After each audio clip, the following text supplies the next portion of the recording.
So as everybody knows, China is very good at copying things from other people. But in this case, they didn't really copy it. They just were inspired by it, I think. Or maybe in every case, I don't know. But this is Route 66 in China, or 99 if you look at it from the wrong direction. The reason why it's called Route 66 should be obvious. They say it resembles Route 66 in America.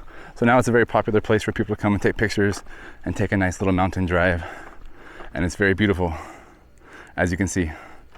And so I have a dash cam, but it can only record in 3-minute intervals basically, that I can download in chunks, and also stopped a lot of times for pictures.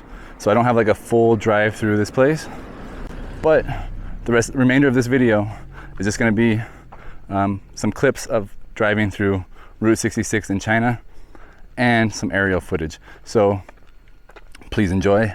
And if you want to put on your favorite country western music or Selena or whatever you want to put it on.